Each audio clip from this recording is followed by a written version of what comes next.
आज मैं युवाओं और उनके माता पिता से बात करना चाहता हूं। मैं एक छात्र के वास्तविक जीवन की कहानी से शुरू करता हूं, जो कुछ साल पहले हमारे यहां कोर्स में शामिल हुआ था। वो एक मेधावी छात्र था, लेकिन अपने पिता के साथ अपने खराब संबंधों के कारण धीरे धीरे डिप्रेशन में डूब रहा था। हमारे यूथ कोर्सेस में उन्होंने अपने पिता के प्रति गहरी क्षमा भाव महसूस की और खुद को आंतरिक रूप से मुक्त कर लिया। उन्होंने अपने +2 को अच्छे अंक के साथ पूरा किया और इस समय तक उनके पिता और उनके सभी रिश्तेदारों ने उन पर इकोनॉमिक्स और अकाउंट्स का अध्ययन करने और चार्टर्ड अकाउंटेंट बनने का दबाव बनाना शुरू कर दिया। वो हमारे यूथ कोर्स के अगले लेवल में वापस आया और स्पष्ट हो गया कि वो अपनी सारी जिंदगी लोगों के अकाउंट्स को एक जगह बैठकर नहीं देख सकता। वो बस खुद को ऐसा करते हुए नहीं देख सकता था। मेरे साथ एक असीम चैतन्य क्षेत्र ध्यान में वे गहन दैविक अनुभूति में था। उसे तब प्रतीत हुआ कि उसे सबसे ज्यादा तृप्ति तब महसूस होती थी जब वो लोगों को खाना खिलाता था। वास्तव में भोजन एक ऐसी चीज थी जिसमें उसकी हमेशा से रुचि थी। वो जानता था कि परमात्मा ने उसे मार्ग दिखाया है। वो घर वापस गया और अपने पिता से कहा कि वो रसोई की शिक्षा प्राप्त करने जा रहा है। उसके पिता ने उससे कई दिनों तक बात करना बंद कर दिया था। उसके रिश्तेदारों ने उसका मजाक उड़ाया कि वो कुक बनने के लिए ट्रेनिंग ले रहा था। परमात्मा द्वारा दिखाया गया मार्ग उसको साफ नजर आ रहा था और वो लोगों की कमेंट्स पर अपनी ऊर्जा बर्बाद न करते हुए बिना विचलित हुए आगे बढ़ता रहा। आज वो एक हेल्थ फूड बिजनेस का मालिक है, जहां वो और उसकी टीम विभिन्न संगठनों और अपार्टमेंट में लोगों की स्वास्थ्य आवश्यकताओं का अध्ययन करते हैं।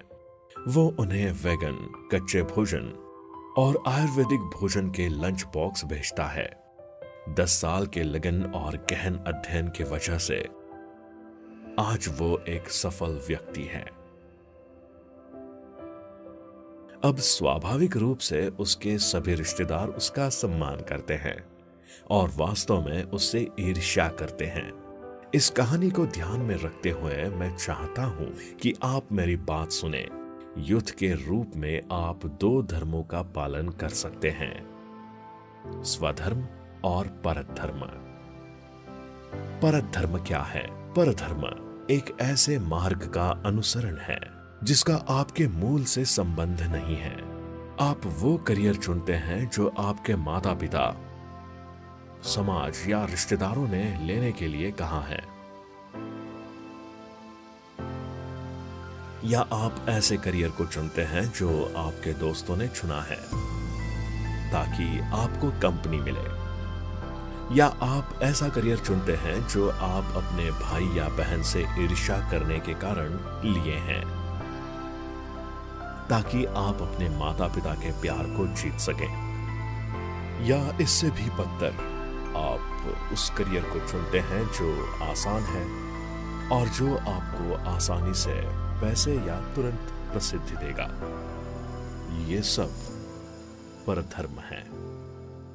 जब आप परधर्म का पालन करेंगे तो आपका जीवन अस्त व्यस्त और डरावना हो जाएगा। आप समस्याओं में उतरेंगे और जीवन भर असंतुष्ट रहेंगे। आइए अब स्वधर्म की बात करें।